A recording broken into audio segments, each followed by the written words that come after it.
In a world that glorifies the grind, Selah is a sacred invitation to pause. Every other week, you'll find space here to slow down, listen inward, and remember who you are beneath all the noise. Through guided reflections, soulful conversations, gentle practices, and story-led journeys, Selah, a deep pause, offers rest. Not an escape, not to repress, but as a way to come home. This podcast is for those standing at the edge of change. You know who you are. The seekers, the sensitives, the high-functioning feelers, those ready to honor the quiet and reclaim their own rhythm.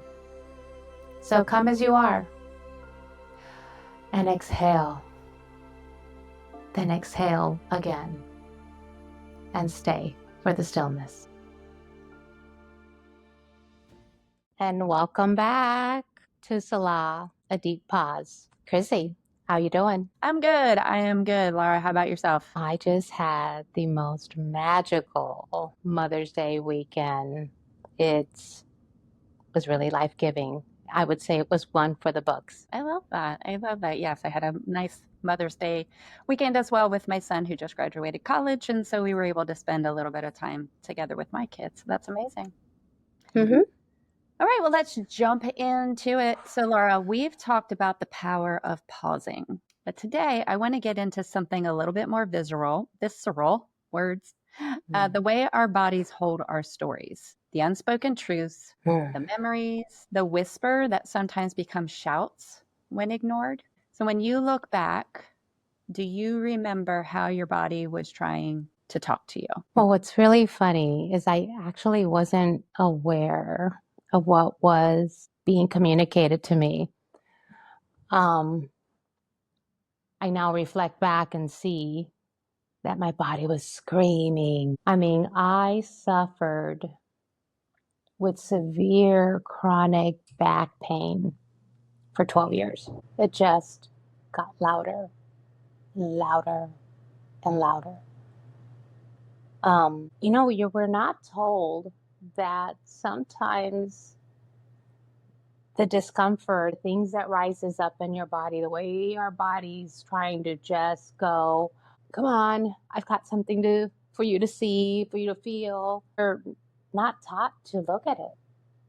We're instead, influenced. The programming is, let's go seek a doctor. Let's go seek somebody outside of ourselves to give me something to, the word is shut it up. Yeah, or fix it.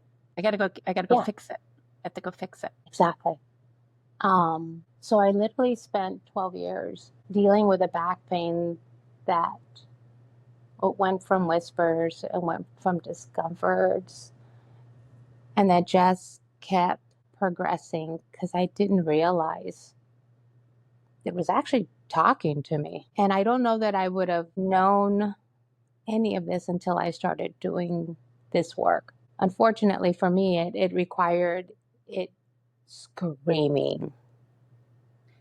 So when you talk about screaming, can you said it gets louder and louder. So for our listeners, can you explain a little bit what that meant for you? Like how that felt? Here, hold on, let me see. My freedom, my ability to continue pushing and doing life in a way that my programming and I had an attachment to how my life was supposed to be going. Mm-hmm. And that attachment's really just control. It's like we hang on to this. This is how we do things. This is how I move through things. And so it got to the point where it no longer couldn't keep doing the program. Mm. It literally crippled me to where I couldn't leave my house, even to go get milk from the store. The thought of walking through the grocery store all the way to the back of the store where the milk is, coming back out and getting back into my car, just when it got to the point that even that was so, just like, I can't do that. And for somebody that had spent most of her time being pretty fit and taking care of myself, it was wild. I didn't understand. I actually, at that point, I had no idea that it was my body saying, stop, just stop and let go. And so since I wasn't listening, it took me down. That sounds really, really painful, exhausting. Mm-hmm. And that sounds like it took a long time. Like, are we talking years? Ignoring 12 the years, whispers, love. so to speak? Yeah, 12 And so, years for me. and so in those whispers that you were ignoring, and did you know you were ignoring them, or was there some awareness where you kept thinking this is something else other than, because it was back pain, right? It was really chronic back pain. Was there any time when you're like, wonder if this is something else, or like you could hear those whispers, so to speak, but just was like, no, Mm-hmm. I went to the chiropractor, they said it's this, or no, I went to the doctor and the doctor says it's this, and it can't be that. That has to be a physical root cause. It started landing, I would say, in the last 3 years of that experience, where like maybe this is something else, because it just didn't make sense. So I started looking at Reiki. I started looking at, acupuncture. And in those spaces, I started gaining little bits of awareness. But even then, I didn't know what to do next. It wasn't like at that point for me, I didn't have the resources or where do I go for another opinion, another option versus just going and getting adjusted or getting those injections in your back so that I could just function, for the next 3 to 4 months. So it was difficult because I didn't know where to turn. But I will tell you, I hit a point of enough, even just talking about it. I remember sitting at a doctor's office when I had just hit that point, like, I can't just do this anymore. Maybe I have to have my lower back fused or surgery. And I talked to a doctor, and he literally said, goes, I won't do surgery on you because you're too young. Because I was 39, I want to say, if I say that right, at that point. So I had been suffering with this since my late 20s. Mm-hmm. And when he said, I won't do surgery, you're going to have to be on painkillers the rest of your life. And he actually prescribed me oxycodone. I went to the car. My husband was with me. And for the first time, I lost my shit. Like, I lost it. And in that, I also got angry. Actually, I'm just remembering that right now as I'm sharing that. I had forgotten that. Angry. Yeah. Oh, that's hitting a nerve. Yeah. Yeah. And that was the first moment when I looked at my agent. I looked at my husband and I took some agency back. Where instead of allowing somebody outside of me to say, this is going to be your life, this is going to be your pills, I looked at my husband and I said, fuck no. That was actually a really big and pivotal moment for me. And that was more, I will not take somebody else's truth or idea as my truth. And that's when I really started to look even deeper and look for outside help, guidance where I could learn things, where I could start to learn to feel me. I didn't know that was a thing back then, but I'm remembering the energy of it right now. Sounds like an incredibly powerful moment. And I think many of our listeners, I know I can relate to it, and I'm going to step back into the anger portion of it that you spoke about. I think that sometimes is also a big signal of awareness of the anger, of feeling that helplessness, almost feels like for me, from when I had that moment of, why isn't there anything else? And then it's almost like that anger triggers the awareness or the connection back to self, where you already know. You already have the information inside of you.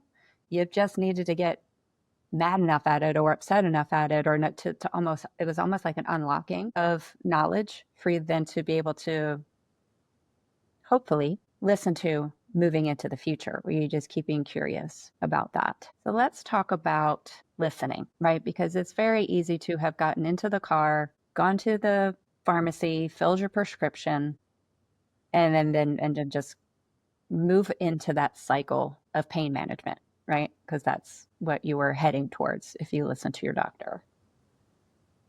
When we talk about the listening, and you did it, for our listeners, how do you even start to listen if you don't necessarily have that pivot point that you had? Where does someone begin? Where do they start to hear the whispers? Because they are whispers. Sometimes they're very low, and the noise of everyday life, and the things that everyone that you do, your work, your family, your outside, all of that noise is very loud. So how do you start to listen? It's a gut reaction. We have an intuition that we have gotten very far away from. It's that feeling. And because sometimes that feeling isn't in alignment with the group that you're with, your tribe, you go, oh, and you ignore it because we're in this space of just wanting to belong. And so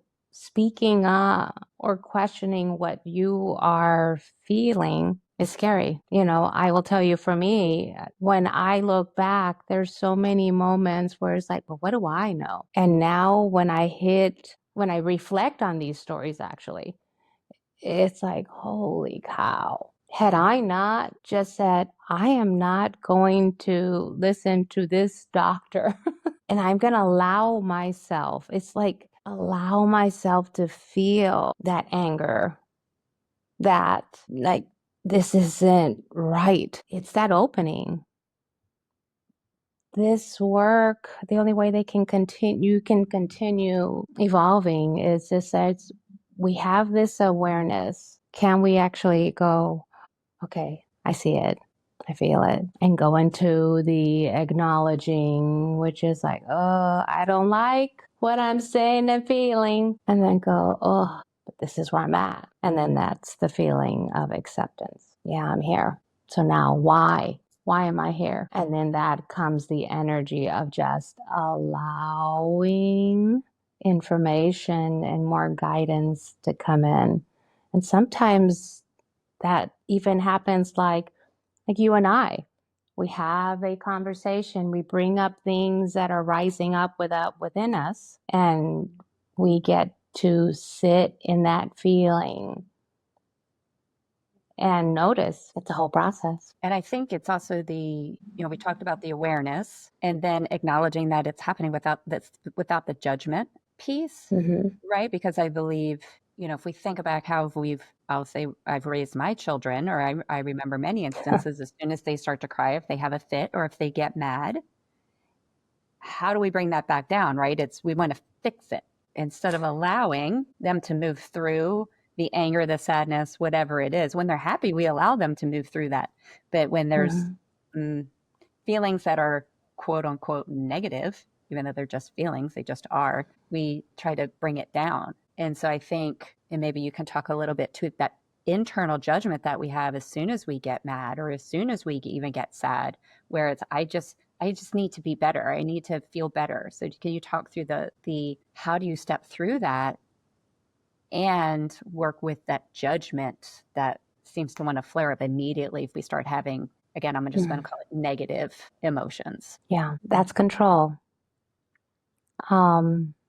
We build structures around our life and we have blind spots for them. And we're trying to, everything that comes into our field, we have an expectation of how it should be. This is how it should feel. This is how I should feel.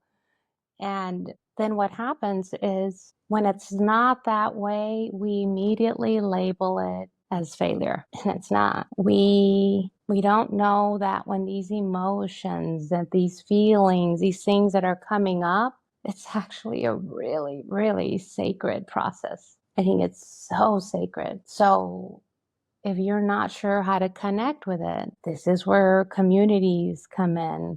For me, having sisterhood and women where we can share and connect, it just allows this ancient wisdom to just come through. And I know I'm talking from a place where I've had years of moving through this stuff.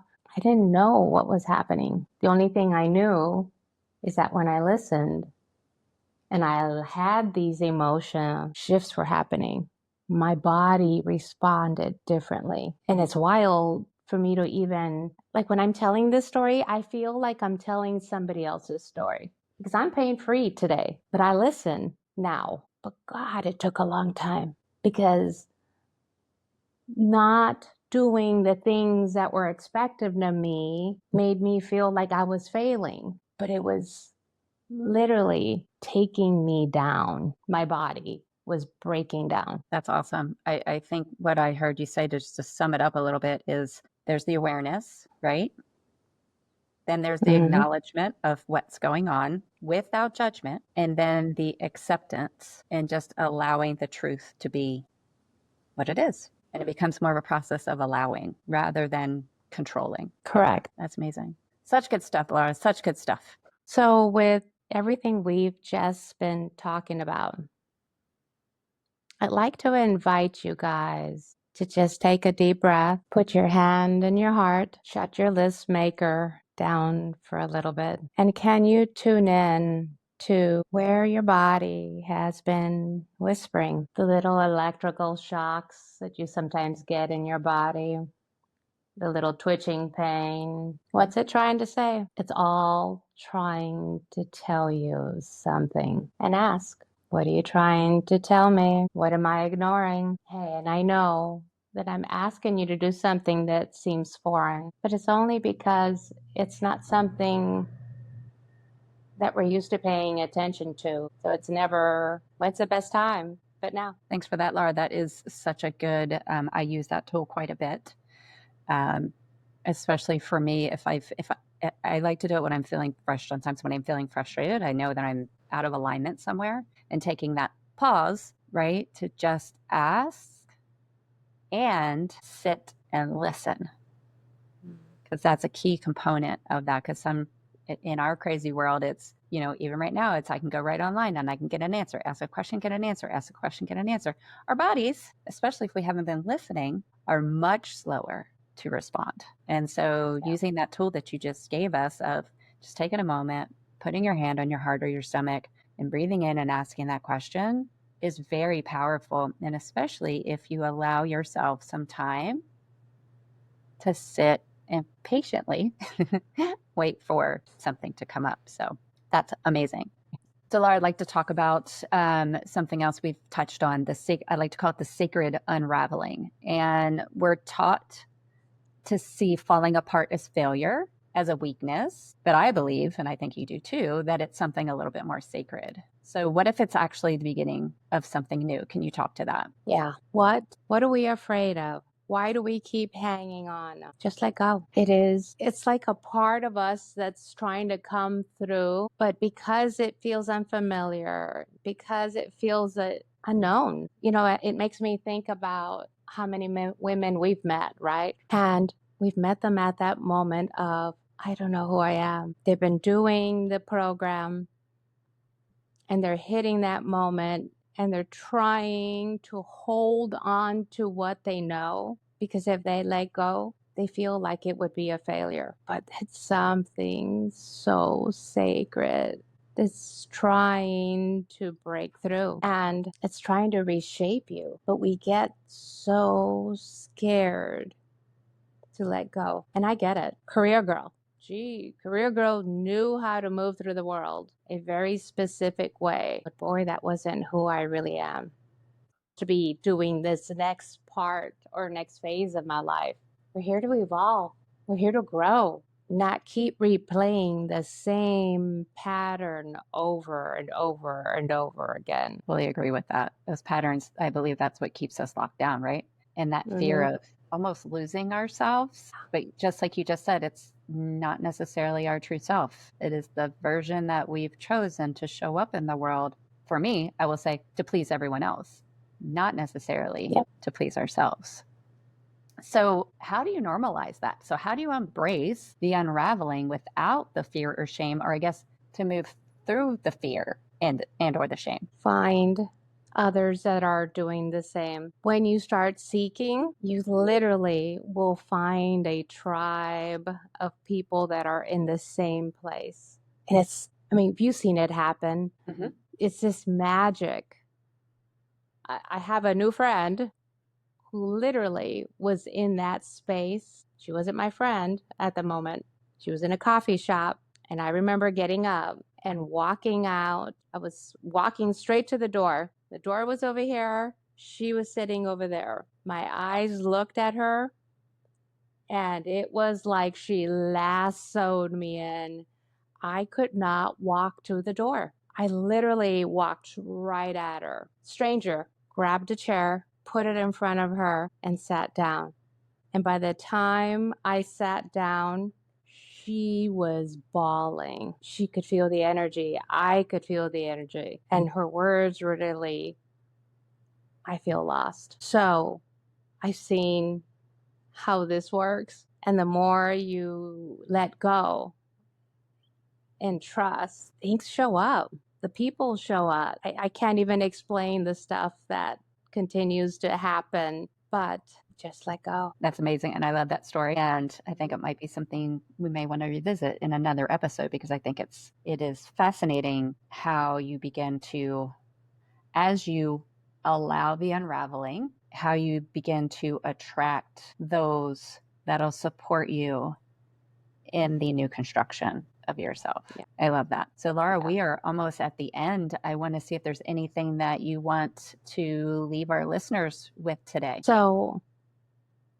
if you find something in this conversation that you are relating to, an ailment, can you be open to the possibility that it's something trying to get your attention? I had another friend that was just with me yesterday who suffered of major migraine headaches for over a decade, and just one weekend of being quiet, of listening and feeling. She was telling me, this was in January, so in 5 months, she went from daily migraines. She says, I haven't had a single one. I've had 6 minor headaches, but now I know it's trying to get my attention. So there's the discomfort in our bodies is trying to tell us something. So can we listen? And can we be open that it's something that doesn't require a quick fix or a pill, and asking for help? Because boy, most of my healing, I couldn't have done it by myself. I needed help. Yeah, I think that asking for help is an episode all on its own, or 4 or 5. God, we're stubborn. We are. don't like to ask for help. We are very stubborn, Because very then it conditioned means, that, what am I not doing right? yeah, if we can't do it by ourselves, then we shouldn't be doing it. It's interesting, the stories we tell ourselves. Laura, we are getting to the end of podcast number 2, which is just absolutely amazing. I'm so excited. Do you have anything you want to leave the listeners with before we close for today? Absolutely. This one I'm going to read. I know the idea of letting go can feel foreign, even impossible. We've been taught to hold it all together, to carry what's breaking us, just to keep the illusion of control. But the crumble is already happening. The body knows. So I ask you gently, what are you still clinging to that is asking to be released? What might come alive if you finally let it fall? That's beautiful. And I hope it gives our listeners something to sit with today, an invitation to listen or to release or just to trust their own unraveling. Thanks, Laura. Thanks for joining us for another episode of Selah, a Deep Pause. And if this resonated with you, share it with someone who needs to hear it. Until next time, pause, breathe, and listen. Thanks, everyone. Thank you for pausing with me. May what you heard settle gently in your body and stir something true within you. If this episode spoke to your soul, please subscribe and share with someone else who might need this pause as well. Until next time, come as you are, take a deep breath, and stay for the stillness.